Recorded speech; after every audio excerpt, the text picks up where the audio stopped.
नमस्कार, स्वराज एक्सप्रेस की खास पेशकश सत्ता का संग्राम में आपका स्वागत है। मैं हूं एसपी त्रिपाठी। आज हम बात करेंगे सिंधिया घराने की गृह जिले वाली ग्वालियर विधानसभा सीट की। इसे हम सदर के नाम से जानते हैं। राजशाही के दौर में देश के जाने माने औद्योगिक क्षेत्र वाली ग्वालियर सदर विधानसभा सीट भारतीय जनता पार्टी का गढ़ मानी जाती रही है। हालांकि यदाकदा इस सीट पर कांग्रेस के पंजे ने भी अपनी धाक जमाई है। ब्राह्मण और क्षत्रिय बाहुल इस सीट पर मौजूदा स्थिति में जीत इस बात पर ज्यादा निर्भर है कि किस पार्टी ने किस जाति का उम्मीदवार खड़ा किया है। पिछले चुनाव में दोनों प्रमुख प्रत्याशी क्षत्रिय समाज के थे, इसलिए जीत की दिशा ब्राह्मण और ओबीसी में आने वाली अन्य जातियों ने तय की थी, जिसके चलते कांग्रेस के टिकट पर पूर्व मंत्री प्रद्युम्न सिंह तोमर ने जीत हासिल की थी। उन्होंने बीजेपी के जयभान सिंह पवैया को 21,000 से भी अधिक मतों के अंतर से हराया था। वहीं अब उनके सामने कितनी कड़ी चुनौती है, कांग्रेस से जो उनके सामने उम्मीदवार है वो कितना दमदार है, टक्कर कितनी कांटे की होगी, इस पर चर्चा शुरू करें। उसके पहले देखते हैं एक छोटी सी रिपोर्ट। मध्य प्रदेश में पहली बार एक साथ 28 विधानसभा क्षेत्रों में उपचुनाव होना है। इसमें ग्वालियर की सदर सीट भी शामिल है। यहाँ 2018 के चुनावी दंगल में प्रद्युम्न सिंह तोमर ने बीजेपी के जयभान सिंह पवैया को 21,000 मतों के अंतर से हराया था और इन्हें कमलनाथ सरकार में मंत्री पद भी मिला। लेकिन इसके बाद भी इन्होंने कई सिंधिया समर्थक मंत्रियों और विधायकों की राह पर चलते हुए अपना भी इस्तीफा दे दिया। खैर, अब इस रिक्त सीट पर 3 नवंबर को उपचुनाव होना है, जिसमें बीजेपी के प्रद्युम्न सिंह तोमर के सामने कांग्रेस के सुनील शर्मा है। सुनील शर्मा का ये पहला चुनाव है। उन्हें पिछली बार तोमर के कारण ही टिकट नहीं मिल सका था। करीब 2,80,000 मतदाताओं वाली इस सीट पर किसी एक पार्टी का बोलबाला नहीं रहा है। 1998 और 2003 में यहाँ बीजेपी के नरेंद्र सिंह तोमर लगातार 2 बार चुनाव जीते थे। वहीं 2008 में कांग्रेस के प्रद्युम्न सिंह तोमर ने बाजी मारी थी, जबकि 2013 में बीजेपी के जयभान सिंह पवैया ने कांग्रेस के प्रद्युम्न सिंह तोमर को हराया था। वहीं 2018 में प्रद्युम्न सिंह तोमर ने पवैया को हार का स्वाद चखाया। इस विधानसभा क्षेत्र में ब्राह्मण और क्षत्रिय मतदाताओं का बोलबाला है। इनकी संख्या 30,000 से 35,000 के करीब है, जबकि कोरी और मुस्लिम मतदाताओं की संख्या 16,000 के आसपास है। इसके अलावा कुशवाहा, वैश्य, जाटव मतदाता भी अच्छी खासी संख्या में हैं। बात इस विधानसभा क्षेत्र में समस्याओं की करें तो इनकी कमी नहीं है। JC mill, Grasim, Simco steel foundry, Gwalior rayon जैसी बड़ी फैक्ट्रियों के एक बंद होने से कभी समृद्धशाली रहा ये इलाका लगातार पिछड़ता गया। यहाँ के लोगों के सामने बेहतर रोजगार आज भी एक समस्या है। ज्यादातर लोग मजदूरी या छोटे मोटे काम धंधों के बलबूते अपना भरण पोषण कर रहे हैं। वहीं पानी की समस्या से लोग आज भी जूझ रहे हैं। तो अब देखते हैं कि इन सब के बीच ग्वालियर की सदर सीट पर कौन बाजी मारता है और किसे निराशा हाथ लगती है। Bureau report, Swaraj express. तो ग्वालियर सदर विधानसभा सीट पर चुनावी घमासान कैसा रहेगा, इस पर बात करने के लिए हमारे साथ सिलसिले मौजूद है। एक बार फिर वरिष्ठ पत्रकार के अग्निहोत्री जी, आपका स्वागत है। ग्वालियर से हमारे साथ लाइव जुड़ रहे हैं हमारे ब्यूरो चीफ विनोद शर्मा है। साथ ही बात होगी बीजेपी कांग्रेस के प्रत्याशी और दोनों दलों के क्षेत्रीय नेताओं से भी। पहले विनोद, सीधे आपसे ही बात करते हैं, कैसे रहेगा इस बार घमासान? सबसे बड़ी बात, वहां क्षत्रिय और ब्राह्मण वोट ये बहुतायत में है। इसके अलावा जो अन्य दल है, अन्य जातियां हैं, जाटव है, वैश्य है, राठौर है, बाथम है, ये जिस तरफ जाएंगे, मुस्लिम है, उनका पलड़ा भारी होगा। कैसे रहेगा इस बार मुकाबला? और सबसे बड़ी बात ये, जो उपचुनाव होने जा रहे हैं, जिसके कहा जा रहा है कि बीजेपी ने उपचुनाव थोपा है, यानी बीजेपी के प्रत्याशियों ने उपचुनाव एक बार थोप दिया, इसका असर कितना है वहां? थोड़ा संक्षेप में।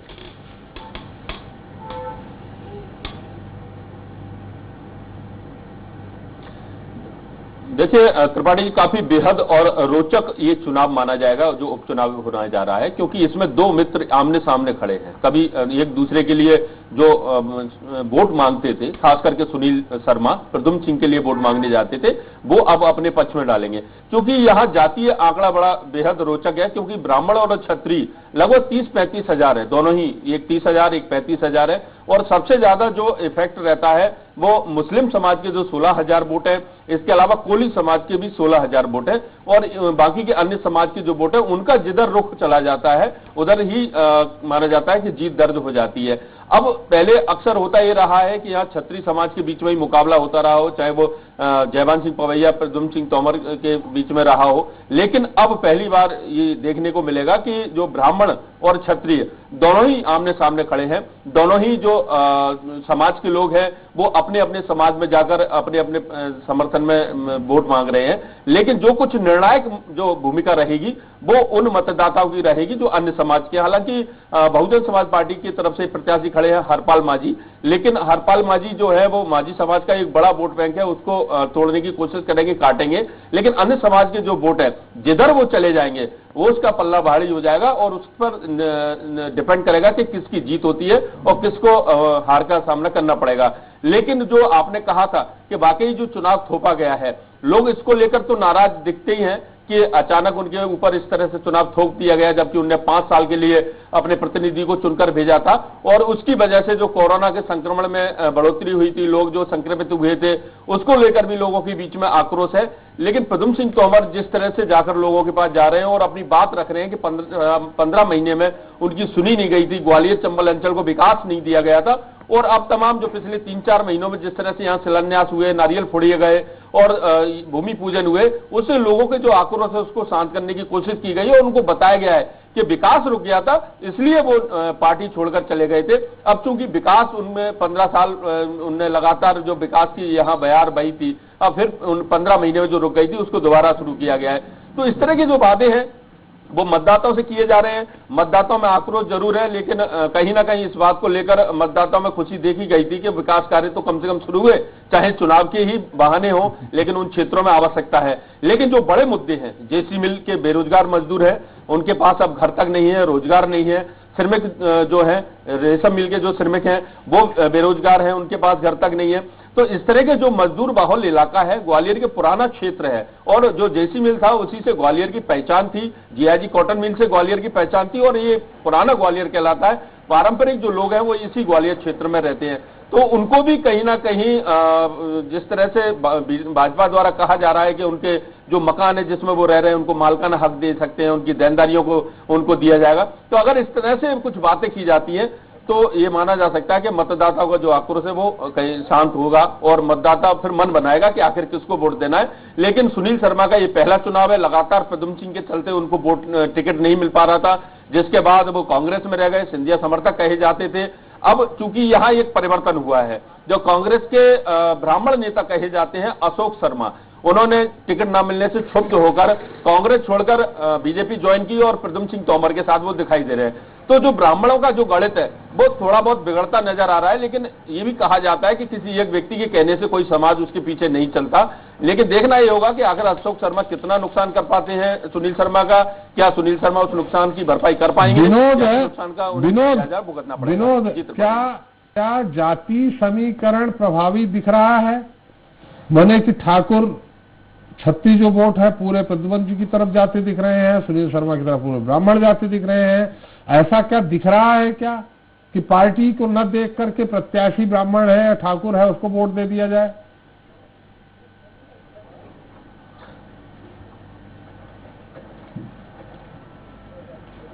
देखिए, चंबल अंचल में हमेशा से जातीय राजनीति होती रही है और जो वोटर है वो भी जाति के तौर पर देखे जाते हैं और जो प्रत्याशी है वो भी जाति के तौर पर। जब पार्टियां जाति के आधार पर अपने प्रत्याशी खड़ा करती हैं तो निश्चित तौर पर उनको ये पता होता है कि इसके आंकड़े जो जाति हैं वो उनको लाभ देंगे। अभी जो देखने को मिल रहा है कि दोनों ही, क्योंकि ऐसा भी नहीं है कि समूची जाति एक किसी व्यक्ति के साथ चल दे। कई ऐसे लोग हमने भी देखे हैं जो ब्राह्मण समाज से हैं, प्रद्युम्न सिंह तोमर के समर्थन में लगातार क्षेत्र में घूम रहे हैं, वोट मांग रहे हैं, और कई ऐसे क्षत्रिय लोगों को हमने देखा है, ठाकुरों को देखा है, जो सुनील शर्मा के पक्ष में वोट मांग रहे हैं। तो ये कहना पूरी तरीके से गलत होगा कि समूची जाति उनके साथ अगर हो गई है, इस तरह से ये गलत है। हाँ, ये जरूर है कि लोग अपने उसके लिए जाति की तरफ झुकाव रहता है। इस तरह का चंबल में बहुत ज्यादा देखा है। या स्थानीय मुद्दे बहुत ज्यादा प्रभावित करते हैं। यहाँ राज्य की जो चाहे प्रदेश स्तर के मुद्दे हो या केंद्र स्तर के मुद्दे हो, इतना ज्यादा प्रभाव नहीं रहता। जाति का आंकड़ा जरूर दिखाई देता है, लेकिन ये पूरी तरह से है कि गलत है कि ये किसी व्यक्ति के साथ पूरा समाज एक साथ चल जाए, क्योंकि दोनों ही समाज, दोनों ही व्यक्ति के साथ नजर आ रहे हैं। और इसके साथ साथ जो स्थानीय मुद्दे हैं उनको लेकर बात की जा रही है, क्योंकि सुनील शर्मा लगातार इस बात को लोगों को समझाने का प्रयास कर रहे हैं कि उनके साथ किस तरह से जो सरकार को अचानक गिरा दिया है, किस तरह से उनके साथ धोखा हुआ है। अब वो दोबारा सरकार में अगर उनकी आती है तो उनके सारे जो समस्याएं उनका समाधान किया जाएगा। लेकिन लोग ये देख रहे हैं कि वर्तमान में किस तरह से जो उनकी समस्याओं का समाधान हो रहा है वो किसके जरिए हो रहा है, तो ये भी लोग देख रहे हैं। अभी मतदाता पूरी तरह से शांत है, किसी भी तरह की सुगबुगाहट मतदाता की नजर नहीं आ रही है। और ये सुगबुगाहट आज चूंकि नॉमिनेशन फाइल किया गया, प्रद्युम्न सिंह तोमर ने आज नॉमिनेशन फाइल किया, इसके अलावा एक अन्य विधानसभा क्षेत्र से कांग्रेस प्रत्याशी ने नॉमिनेशन फाइल किया, तो मतदाता का जो रुझान है वो का कितना प्रभाव रहेगा। खैर विनोद थोड़ा सा रोकेंगे, विनोद हम रोकेंगे थोड़ा सा, जो ऊंट है राजनीतिक विनोद और क्या थोड़ा सा। अग्निहोत्री जी, क्या लग रहा है ये चुनाव थोपने का मुद्दा कितना वहां हावी होगा? नहीं, मुझे लगता है कि प्रद्युम्न सिंह तोमर की जीत के दो फैक्टर होंगे। एक तो खुद जयभान सिंह पवैया, वो कितना साथ देते हैं। दूसरा बहुजन समाज पार्टी का कैंडिडेट जो मांझी है, क्योंकि एक बार बहुजन समाज पार्टी 4000 वोट ले जा चुकी है और दूसरी बार 14000 वोट ले जा चुकी है। तो डिपेंड करेगा कि बहुजन समाज पार्टी अपने अन्य जो समुदाय हैं, अन्य जो जातियां हैं, उनके कितना समर्थन हासिल कर पाती हैं, और जयभान सिंह पवैया अपने वोटरों को कितना संतुष्ट कर पाते हैं कि वो प्रद्युम्न सिंह तोमर के फेवर में वोट दे। क्योंकि पारंपरिक जो प्रतिद्वंदिता है दोनों के बीच में, प्रद्युम्न सिंह तोमर और जयभान सिंह पवैया के बीच में, वो किस तरह से जुड़े हुए दिखते हैं और एक दूसरे का समर्थन करते हुए दिखते हैं। खासतौर से जयभान सिंह पवैया का प्रद्युम्न सिंह तोमर के पीछे कितना खड़े हैं, जब ये साबित होगा तभी तय होगा कि प्रद्युम्न सिंह तोमर की जीत कैसे सुनिश्चित होती है। हमारे साथ बीजेपी के शहर अध्यक्ष है कमल माखीजानी जी। कमल जी, आपका बहुत बहुत स्वागत है स्वराज एक्सप्रेस में। कमल जी, मेरी आवाज आ रही है? हाँ, आ रही है, सब आ रही है। कमल जी, बहुत स्वागत है आपका स्वराज एक्सप्रेस चैनल में। हम एक अभी हमारे साथ विनोद शर्मा, हमारे ब्यूरो चीफ भी है वहां।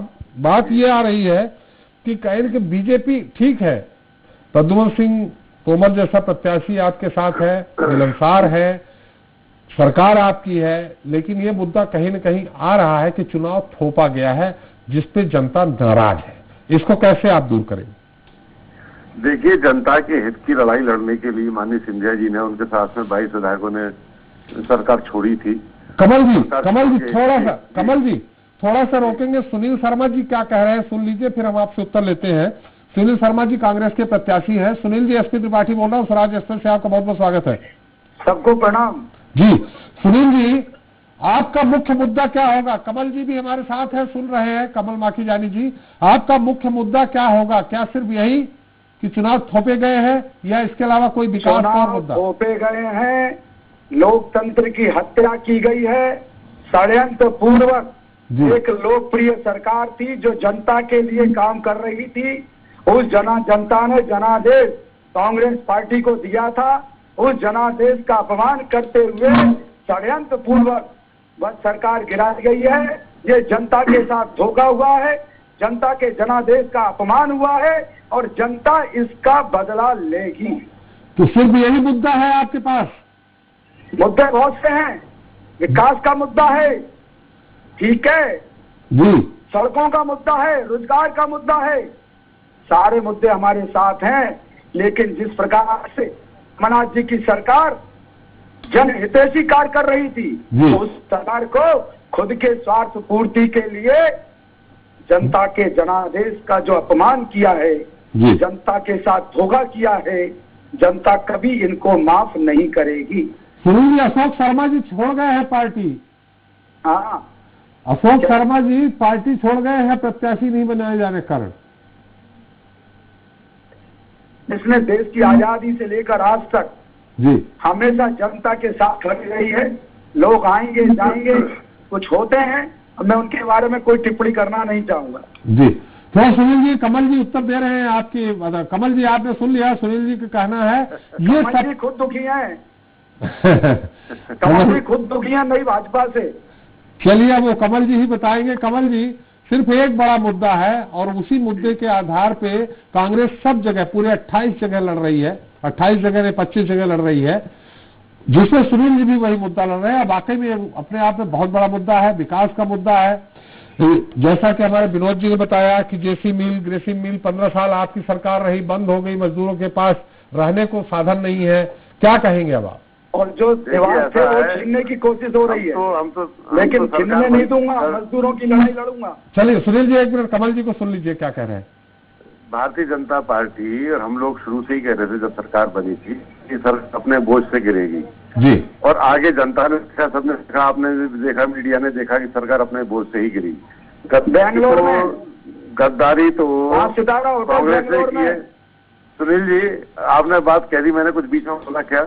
नहीं मैं तो मैं बोला, सुनिए, आप सुनिए जी। गद्दारी तो ना सरकार ने जनता के साथ में की, वचन पत्र के एक भी मुद्दे पर ये कांग्रेस सरकार नहीं उतरी, चाहे वो बेरोजगारों को बेरोजगारी भत्ता देने की बात हो, चाहे किसानों को कर्जा माफी की बात हो। इनके राष्ट्रीय अध्यक्ष कह गए थे कि 10 दिन में अगर किसानों को कर्जे माफ नहीं हुए तो हम 10 दिन में सीएम चेंज कर देंगे। सीएम का चेंज सरकार ही बदल गई, सरकार ही बदल गई। इनके लोगों ने पार्टी दिखा दी। कैबिनेट मंत्री ये कहते हुए कैबिनेट में से उठे कि कमल जी आप ठीक नहीं कर रहे हो। सुनील जी कमल जी को सुन लीजिए, सुनील जी कमल जी को सुन लीजिए, फिर आपको फिर मौका दे रहे हैं। कमल जी, अरे कमल जी खुद दुखी है साहब। ग्वालियर चंबल आपके कंधे पे आके तो मैं रोता ही हूँ, आपको पता है। ग्वालियर चंबल की संभा की जनता है, उसके साथ तो उन्होंने दुगनी गद्दारी की। यहाँ चेहरा दिखाया सिंधिया जी का और मुख्यमंत्री बनाया कमलनाथ को। जिस तरीके से एक सुंदर सलोना चेहरा दिखाया जाता है और शादी बुढ़िया से करा दी जाती है, वही करते कांग्रेस ने किया है। शिवराज सरकार के समय जो जनहितैषी योजनाएं थी, चाहे मुख्यमंत्री तीर्थ दर्शन योजना हो, संबल योजना हो, चाहे लाली लक्ष्मी कन्यादान योजना में उन्होंने कहा 51,000 रुपए देंगे। एक भी बहन पूरे प्रदेश की मुझे बता दे कि 51,000 उसके खाते में आए। कमल जी ये बताइए कि इस मुद्दे को कैसे आप दबाएंगे? मध्य प्रदेश का जिसके खाते में 10,000 रुपए बेरोजगारी भत्ता आया हो, चुनाव थोपने के मुद्दे को कैसे दबाएंगे कमल जी आप?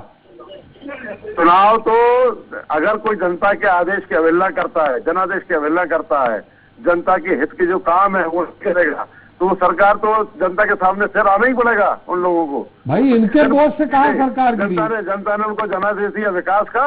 विकास जब कमलनाथ सरकार नहीं कर रही थी तो सरकार छोड़ करके वो फिर से जनता की अदालत में आए और फिर वो में जाके दिखाएंगे। चलिए सुनील जी, कमल जी ने उत्तर दे दिया है, आप क्या कहेंगे? विकास नहीं हुआ, इस कारण सरकार में मंत्री रहते हुए छोड़ के आए हैं और फिर चुनाव लड़ रहे हैं। देंगे जी, 1 साल का हिसाब मांग रहे हैं, 1 साल का हिसाब की बात कर रहे हैं जी। 15,000 सुनील जी आप नेटवर्क में नहीं लगता है, नेटवर्क आपका जा रहा है। सुनील जी थोड़ा नेटवर्क में आइए। नेटवर्क में ही हूँ मैं। जी जी अब आ रही है आवाज जी। मैं ये पूछ रहा हूँ कि इन्होंने 15 साल में मध्य प्रदेश का क्या हाल किया? सबको मालूम है, किसानों पे गोलियां बरसाई, किसानों का चोरी किए, बहनों पे लाठीचार्ज किए। पूरा देश जानता है, मध्य प्रदेश जानता है कि ये जो कमलनाथ जी की सरकार थी, जो सर्वांगीण विकास मध्य प्रदेश का कर रही थी, वो इनको सहन नहीं हुआ।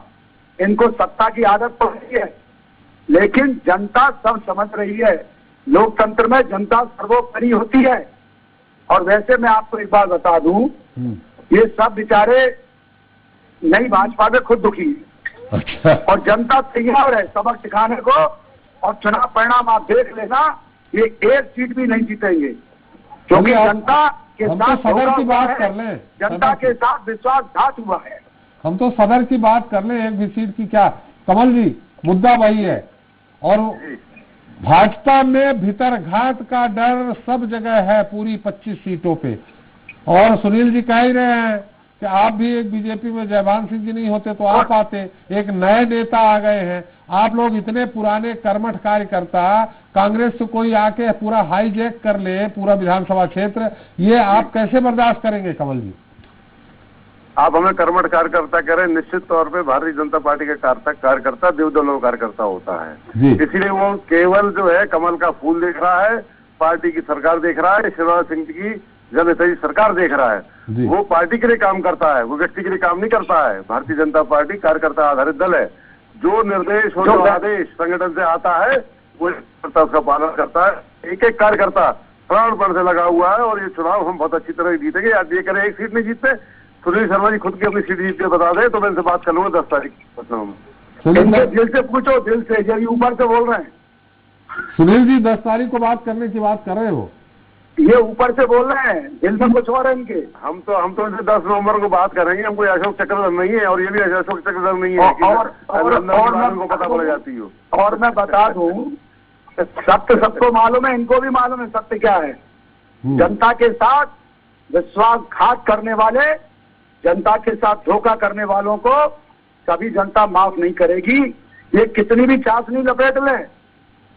सिंधिया जी के चेहरे पे वोट पड़े थे, सुनील जी सिंधिया जी के चेहरे पे भी वोट पड़े थे और सिंधिया जी समय बीजेपी के साथ हैं। सिंधिया जी के चेहरे की बात आप कर रहे हैं जी। अरे मैं तो ये कहता हूँ कांग्रेस के एक कार्यकर्ता उजरा मुजरा करते थे साहब, कार्यकर्ता की देन है, खून पसीने की मेहनत है जी, उसने सरकार बनाई जी। ये कांग्रेस के मध्य प्रदेश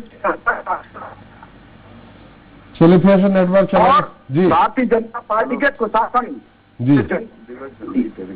धन्यवाद साहब।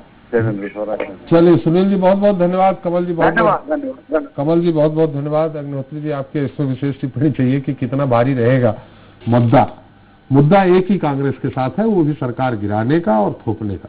मुझे लगता है कि इस क्षेत्र में एक तो प्रद्युम्न सिंह तोमर की जो एक छवि है जी, एक आम आदमी के साथ खड़े हुए नेता की एक जो छवि है, वो सहज ही नाली में उतर जाते हैं सफाई के लिए, वो सहज ही झाड़ू लेके निकल पड़ते हैं सड़क की सफाई के लिए जी।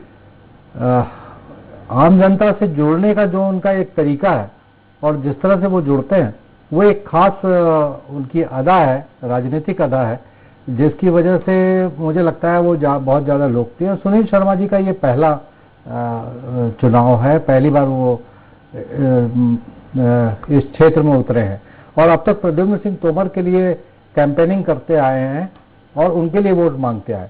तो स्थिति जो है वो मतलब जो स्थिति है वो जो समझ में आएगी कि बहुजन समाज पार्टी का जो वोट बैंक है या जिस तरह से दूसरे जाति के वोट हैं वो किस तरह से गिरते हैं।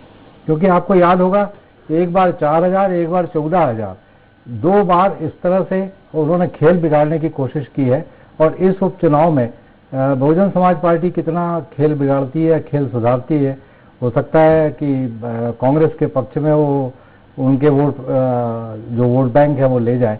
लेकिन मुझे लगता है कि प्रद्युम्न सिंह तोमर की जो वहाँ पर छवि है और जिस तरह से आम लोगों के साथ जुड़ने की उनकी जो कला है, राजनीतिक कला है, उसकी वजह से काफी आसान हो जाएगा प्रद्युम्न सिंह तोमर के लिए चुनाव। चलिए इस एक बार फिर विनोद जी से पूछ लेते हैं संक्षेप में। विनोद जी हम जानना चाहेंगे कि हरपाल मांझी बीएसपी के प्रत्याशी किसको ज्यादा नुकसान पहुंचाएंगे? क्या मांझी मतदाता उनके साथ पूरे जाएंगे? और अशोक शर्मा का कांग्रेस छोड़ना कितना नुकसान देगा सुनील शर्मा जी को? बहुत संक्षेप में।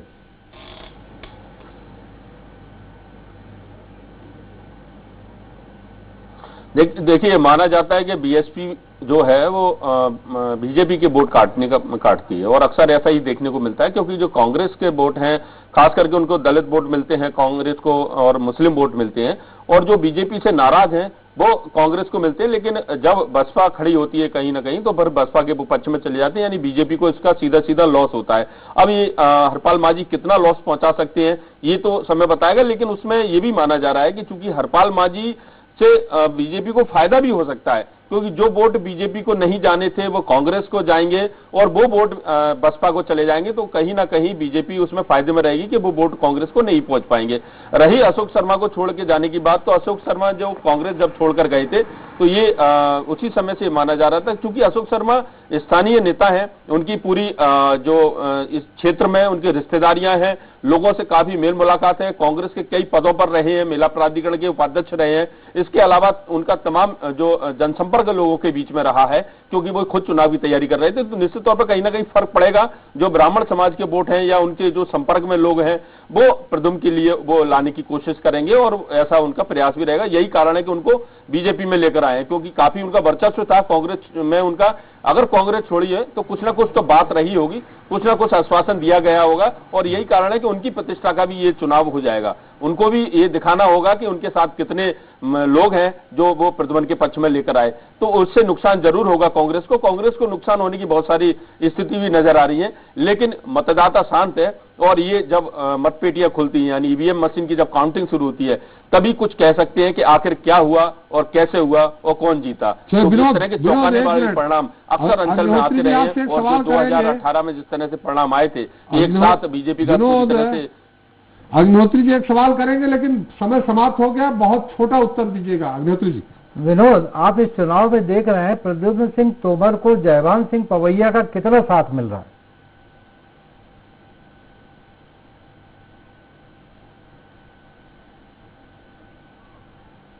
देखिए, शारीरिक रूप से तो जरूर साथ मिल रहा है, लेकिन अगर पीछे से कितना सपोर्ट है ये तो साफ नहीं हो पा रहा, क्योंकि बहुत सारे जब जयभान सिंह पवैया कार्यक्रम में मौजूद होते हैं तो उनके जो समर्थक और कार्यकर्ता दिखाई देते हैं, लेकिन जब जयभान सिंह पवैया कार्यक्रम में किसी में नहीं होते तो उनके समर्थक और कार्यकर्ता नहीं होते। ये माना जा सकता है कि जो हमेशा हमलावर रहा हो, जिसने महल पर हमला किया हो, प्रद्युम्न सिंह तोमर से जिसकी कांटे की टक्कर रही हो, जुबानी हमला इतने हद तक बढ़ गया हो कि एक दूसरे को देखना भी पसंद नहीं करते, तो वो किस तरह से जो मन है, देखिए दिल मिल रहे हैं, उनका कहना है दल मिल गए, लेकिन अंदर की आत्मा कितनी मिल रही है, उनके मन कितने मिल रहे हैं, ये साफ नहीं हो सकता। ये राजनीति है, और राजनीति में बिल्कुल स्पष्ट कुछ भी नहीं कहा सकता कि कौन किसको कहां पटकनी दे दे और कहां भीतरघात कर दे। जी सर, बहुत बहुत धन्यवाद विनोद, हमारे साथ जुड़ने के लिए बहुत बहुत धन्यवाद अग्निहोत्री जी आपका, सारी टिप्पणी के लिए, आपकी समीक्षा के लिए। तो ग्वालियर सदर सीट पर मंत्री प्रद्युम्न सिंह तोमर साल 2018 में कांग्रेस के टिकट पर पिछला चुनाव जीते थे। उन्होंने बीजेपी के जयभान सिंह पवैया को 21,000 से भी ज्यादा मतों से शिकस्त दी थी। हालांकि इस बार परिस्थितियां कुछ अलग है। बीजेपी कांग्रेस के बीच सीधी लड़ाई वाली इस सीट पर अब मतदाताओं के सामने कांग्रेस के टिकट से करीब 2 साल पहले जीतने वाले प्रद्युम्न सिंह तोमर बीजेपी से है, तो कांग्रेस से उनके सामने सुनील शर्मा। ऐसे मतदाताओं का बीजेपी कांग्रेस में कंफ्यूज होने का खतरा दोनों दलों के नेताओं को उठाना पड़ सकता है। खैर, देखते हैं बदली हुई परिस्थितियों में ग्वालियर सदर का संग्राम कौन जीतता है। इसी साथ सत्ता के संग्राम में आज लेता है। कल आपको लेकर चलेंगे उपचुनाव वाले किसी और विधानसभा क्षेत्र। फिलहाल नमस्कार।